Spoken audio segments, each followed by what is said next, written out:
High, আমি সুস্মিতা রান্নাঘরে আপনাদেরকে স্বাগত। আজকে আমার রেসিপি ব্যাচেলার চিকেন কারি।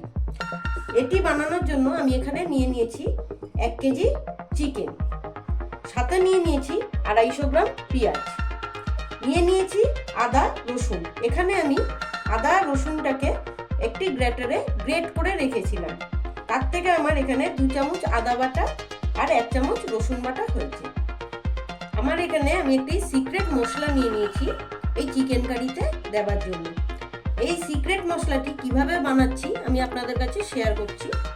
এখানে আমি সামান্য গোটা জিরে নিয়েছি, ধনেও সামান্য গোটা নিয়েছি, শুকনো লঙ্কা নিয়েছি 2টো, আর গোলমরিচ নিয়েছি 4 থেকে 5টা। এটি আমি ফ্রাইং প্যানে ফ্রাই করে নিয়ে আমি বেটে নিয়েছি। এই দেখতে পাচ্ছেন আমার মশলাটি রেডি। এই মশলাটি দেওয়ার একটাই কারণ, আমার এখানে চিকেনের স্বাদটা কিন্তু অসাধারণ বানিয়ে দেবে। এবারে আমি চিকেনের সাথে সবগুলিকে খুব ভালোভাবে মিশিয়ে নেব।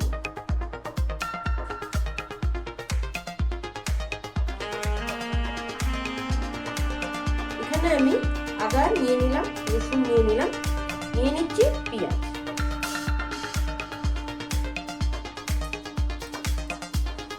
দিয়ে দিচ্ছি 1 চামচ লাল লঙ্কার গুঁড়ো,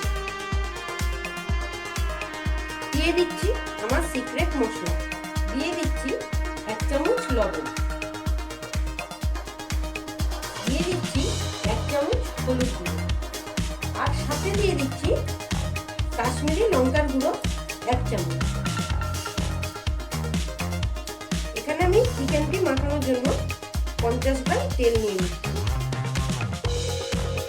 আমি এগুলোকে ভালো করে মাখিয়ে নেব।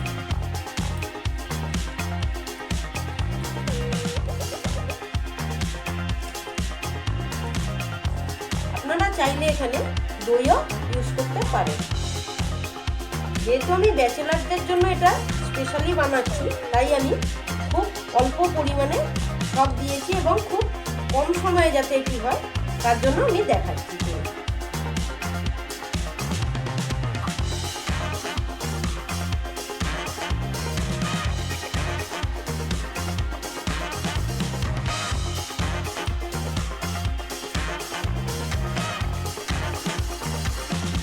কত সুন্দর করে মাখিয়ে নিলাম, আপনারা দেখতে পাচ্ছেন।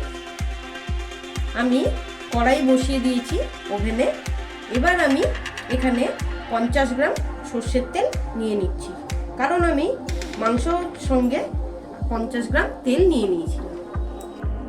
তেল আমার গরম হয়ে গেছে। এবার আমি এতে 1 চামচ চিনি দিয়ে দিলাম। এই চিনিটি দেওয়ার কারণ একটাই, যাতে লাল হয়। চিনি আমার লাল হয়ে গেছে। এবার এখানে আমি 2টো তেজপাতা আর কাঁচা লঙ্কা দিয়ে দিলাম। দিয়ে এবার আমি একটুখানি নেড়ে নিলাম।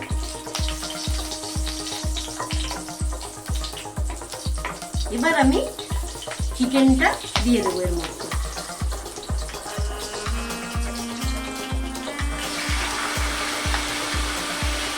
এবার আমি চিকেনটা ভালো করে মিশিয়ে নিচ্ছি।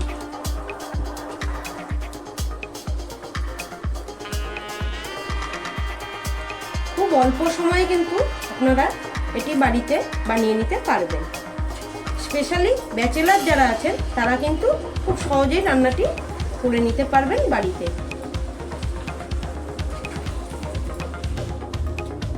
চিকেন আমার প্রায় রেডি। এবার আমি এটিকে নামিয়ে নেব।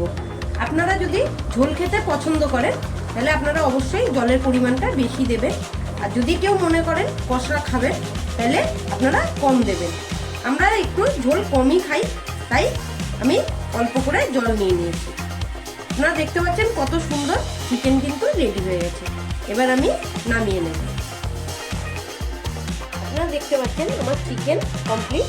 এবার আমি এটি নামিয়ে নেব।